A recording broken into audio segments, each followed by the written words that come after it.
BJP అభ్యర్థి అయినటువంటి రఘునాథరావు గారు లక్ష్మీపేట పట్టణ ఉట్కూరు చౌరస్తాలో బీజేపీ నిరసన కార్యక్రమం కలదు. ఎందుకంటే ఈ కార్యక్రమం ఉద్దేశం ఏంటంటే కాంగ్రెస్ పార్టీ అధికారంలోకి వచ్చి ఏడాది పూర్తయినా కూడా హామీల అమలు నెరవేర్చడం లేదు కాబట్టి దానికి నిరసనగా మేము నిరసన కార్యక్రమం చేపడుతున్నామని చెప్పేసి అన్న తర్వాత మేము కూడా కాంగ్రెస్ పార్టీ ఆధ్వర్యంలో గత 11 సంవత్సరాలుగా కేంద్రంలో మోడీ ప్రభుత్వం కొనసాగుతుంది, బీజేపీ ప్రభుత్వం కొనసాగుతుంది కదా.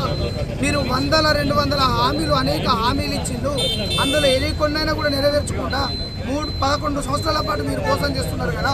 కేంద్ర ప్రభుత్వం మీద మేము కూడా నిరసన కార్యక్రమం చేపడతామని చెప్పేసి సేమ్ సమయానికి అదే స్థలంలో అదే లక్ష్మీపేట పట్టణంలో మేము కూడా కాంగ్రెస్ పార్టీ నిరసన కార్యక్రమాన్ని పూనుకోవడం జరిగింది.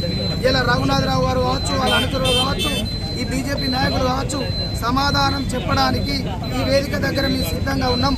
కాంగ్రెస్ పార్టీ అధికారంలోకి వచ్చిన తర్వాత 6 గ్యారంటీల అమలుతో పాటు మిగతా కార్యక్రమాలు మేము ఎన్నికల మేనిఫెస్టోలో లేనటువంటి హామీలను కూడా మేము ఇవ్వడం జరుగుతుంది. ఈరోజు భారతదేశంలో చాలా రాష్ట్రాలలో ఇప్పుడు బీజేపీ ప్రభుత్వం అధికారం ఉంది కదా. మీ అధికారం ఉన్నటువంటి రాష్ట్రాలలో ఎక్కడనైనా ఏకకాలంలో 2 లక్షల రుణమాఫీ చేసినటువంటి చరిత్ర మీకు ఏమైనా ఉందా? మీ ప్రభుత్వాలు ఎక్కడైనా 2 లక్షల రూపాయలు ఏకకాలంలో మీ బీజేపీ పాలిత రాష్ట్రాలలో చేసినటువంటి సందర్భం ఉంటే మీరు చెప్పండి.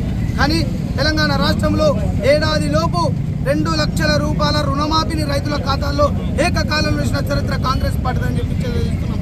ఇదే రఘునాథరావును మేము అడుగుతున్నాం.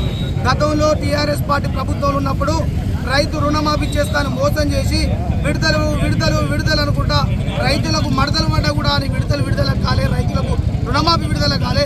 రఘునాథరావు నువ్వు అప్పుడు ఏం చేసినావు? టీఆర్ఎస్ పార్టీని ఎందుకు విమర్శించలేదు? ఇలా కాంగ్రెస్ పార్టీకి కాలు దూకుతున్నావు కదా. రా చూద్దాం నువ్వు నీ ప్రతాపం ఏందో మా ప్రతాపం ఏందో. జిల్లా కేంద్ర ప్రభుత్వం ఏమేమి కొట్టిందో, రాష్ట్ర ప్రభుత్వం ఏమేమి కొట్టిందో, గతంలో టీఆర్ఎస్కు నువ్వు ఏ రకంగా మద్దతు ఇచ్చినావో ఇవన్నీ భాగవతం అంతా తెలుసు.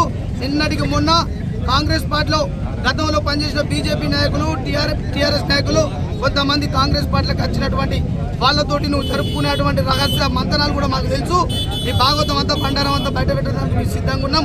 దానిలో నిరసన భాగంగా ఇలా లక్ష్మీపేట పట్టణంలో మేము కేంద్ర ప్రభుత్వానికి వ్యతిరేకంగా, నరేంద్ర మోడీ ఇచ్చిన హామీలకు వ్యతిరేకంగా వాటిని నెరవేర్చినటువంటి సందర్భంలో కాంగ్రెస్ పార్టీ నిరంతరం పోరాటం చేస్తాం. దీనితో ఆగది. భవిష్యత్తులో ఈ రఘునాథరావు కానీ, బీజేపీ నాయకులు కానీ, ఎవరే కానీ రాష్ట్ర ప్రభుత్వం మీద నిందలేయడానికి మీరు వస్తే మేము కేంద్ర ప్రభుత్వం మీద నిందలు వేయడం కాదు, ఇది నిజం అని చెప్పి నిరూపించి మీ బట్టలు కూడా తీసుకొడదామని చెప్పి కూడా తెలియజేస్తున్నాం.